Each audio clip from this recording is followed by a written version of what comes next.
How to fix threads audio unavailable. Hello guys, if you want to fix this problem, click settings and click app management and click app list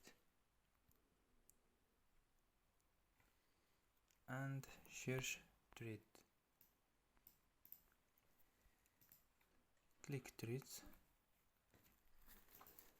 and click force stop. After these steps, click storage and click clear data and click clear cache,